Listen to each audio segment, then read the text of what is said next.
Na ang akala ho nila, mga bossing, yung mga panawagan po nilang ganito, isug ka ba? Isug ka ba? Tara mag-EDSA tayo. Tara meron tayong kilusan. Akala nila, mga kababayan, mapapasama nila ang sambayan ng Pilipino. At isa po sa gusto nilang makuha ang suporta, kaya nga sabi ng dating Pangulong Duterte, ikaw, kung ikaw ay sundalo, no? At hindi, kumbaga, ang ibig niya sabihin dito, kung ikaw ay sundalo at hindi ka sasama sa amin, maglinis ka na lang ng baril mo, ng beng-beng mo, diyan sa palayan, no? Yun ang sinasabi ni dating Pangulong Duterte. Ibig sabihin, no, hinihimok nila etong mga ito. Gusto nilang suportahan sila ng Armed Forces of the Philippines, mga kababayan. Oh. Pakinggan ninyo mga boss chief amo, sir, ha? No? Kasi po, ayon po dito kay General Bronner, mga bossing, yun pong ninanais, no? Gusto nilang makamtan na kudeta, parang mas lalo pong malayong mangyari, mga kababayan. Mas lalo pong imposibleng mangyari, mga bossing. Kaya, ano ang masasabi na naman natin dito sa mga DDS? Iyakan na naman, mga boss. Ganun na naman. Tagilid na naman yung mga plano ninyo. Pakinggan nyo ho, mga boss. Yung budget, ano yung mga, anong take nyo dyan sa mga ganyang? Hindi. Well, sa amin sa Armed Forces of the Philippines, because we want to continue to be professional, hindi na po kami nakikialam dun sa mga, for example, yung mga sulat, no? Yung tungkol dun sa budget natin.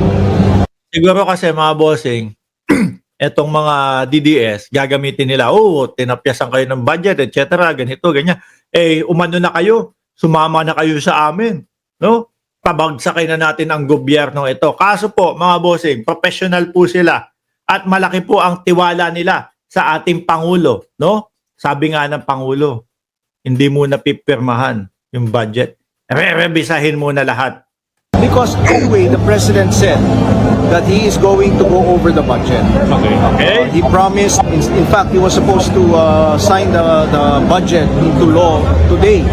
Pero hindi niya ginawa dahil gusto niyang i-review muna. At kung meron... Pag-aralan, no? Baka tanggalan pa ng budget yung Vice President. Baka bawasan pa ng budget yung Vice Presidente, mga kababayan. Sabi nila. Ang daming hindi maipaliwanag. Baka itong 733 plus na ito, hindi din maipaliwanag. Hindi. Ako naniniwala ako doon sa 730,000 million, no, na budget ng Vice President. Yun na po yun, mga bossing. Bernie Panelo Lasebal. Late na ako. Hindi po. Kakaumpisa lang natin. No? Yun na po yun. Congress, pinag-aralan na maigi yan kung ano at kung magkano lang dapat at yung sasapat lang sa pondo ng Vice Presidente. Ganon din po sa Senado, mga kababayan. No? Kaya wala nang ibabawas dyan. Eto, balik tayo AFP. Siyang kailangan ibalik ng mga budget ay gagawin niya. So, we have full trust naman dun sa sistema natin. Sa sistema. So it should not be up. Ano yan? Buong-buo ang suporta, buong-buo, no?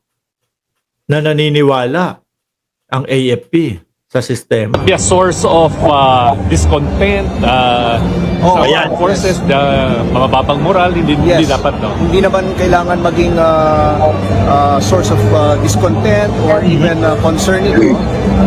Meaning, of course, we are concerned about the budget, no? But we trust the system. Alright. That is what is important. Sir, sa command conference ba, nagkaroon daw ng loyalty check? Meron bang mga... Wala naman. hindi nagkaroon ng loyalty check. No? Alam niyo po kung sino mga nagpapakalat ng mga loyalty check. Ayan! Nababahala na si Pangulong Bongbong Marcos o si Bangag Marcos. Sabi po nila Maharlika. Sila lang naman po, sila Maharlika. Yung grupo lang po nila, mga bossing, ang nagpapakalat na merong loyalty check na ginawa si Pangulong Bongbong Marcos. Isinarado yung kampo, no? Habang nandoon siya. Tapos pinulong yung mga PNP. Mamukat-mukat mo, baka pinag-usapan doon paano isa-serve yung warrant of arrest ng ICC kay dating Pangulong Duterte. Wala pong loyalty check. Kaya naman po, kitang-kita nyo po sa pangunguna po ng AFP, General Bronner, sa pangunguna ni Marbil, mga kababayan. Mukha ba na may pag-aaklas na binabalak sila? Wala po. Kontento po sila sa pamamalakad ng ating Pangulo. What was important in the command conference is that we presented kung ano yung mga naging accomplishments ng AFP all throughout the years, no? Several years. At yung siguro doon sa PNP at sa AFP at yung magiging accomplishment pa, no? Kung di ang iserve. Iserve ang warrant of arrest nila Bungo. Oh. In fact, kinumpare natin yung peak ng New People's Army at 25,200 fighters in the late 80s. Ngayon, 1,000 na lang. So, yun yung present natin kay Presidente. And we presented also our new campaign plan. Yeah. Yung tawag po natin dun sa campaign plan natin is Tatag Kapuluan. Which encompasses all the operations that we need to do to protect our people and secure the state. Diba? Meron talaga yung pinag-usapan. Pakibulong sa amin, baka napag-usapan. No? Yung pag-serve ng warrant of arrest. Oh, PNP po ang mangunguna dyan, mga bossing. Kasi ganito yan, no? Maisingit ko lang po yung pag-serve ng warrant of arrest kung sakaling tapos na at meron na sa ICC. Lagi pong sinasabi ng mga DDS, walang jurisdiction. Pati si Vic Rodriguez, di ba? Sinabi ni Vic Rodriguez doon sa kanyang Merry Christmas greeting na napakahaba po na puros pamumulitika. Ano sabi niya? ICC, panakot lang nila na walang jurisdiction sa Pilipinas. Yes, wala. No? Dahil si dating Pangulong Duterte yung umalis. Nung naramdaman niya, ako yung iniimbestigahan. O sige, aalis na ako dyan. Kasi mga bossing, kung wala namang ginagawang masama, tapos iniimbestigahan siya, tuloy lang. No, di imbestigahan nyo.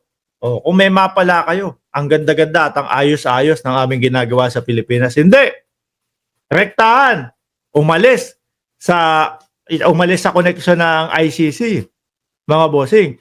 So, walang jurisdiction. Pero, konektado sa Interpol. At tayo po, Pilipinas, sinasabi po ng Department of Justice, mga kababayan, walang maaaring hindi natin pwedeng bastusin ang Interpol dahil konektado tayo. So si ICC lumapit kay Interpol, paki-help kami serve ng warrant of arrest kay Digong, kay Bato, kay Bungo. Okay, sige. Si Interpol kokonekta sa PNP, kokonekta sa Pilipinas. Sabi ng DOJ, hindi pwedeng bastusin. So ngayon, kapulisan natin, sila po ang magse-serve. Kaya nga iniisip ko din mga bossing. Baka yung 400 na bagong kapulisan dyan sa Davao, baka paghahanda po yun. Hindi ko kayo tinatakot, ha? Kumbaga, pag-aanalisa lang po itong ginagawa natin doon sa sunod-sunod na mga pangyayari po na nagaganap. Diba? 400 bagong kapulisan diyan sa Davao. Baka kailangan bago para pag sinabi, ise-serve natin itong warrant of arrest na ito. Diba? Madali. Pero kapag kayong mga nandyan, yung matagal na, yung mga nagkaugat na ho dyan, baka mga magsitanggi pa no? Yan. Palapit pa lang po tayo sa exciting part, mga kababayan.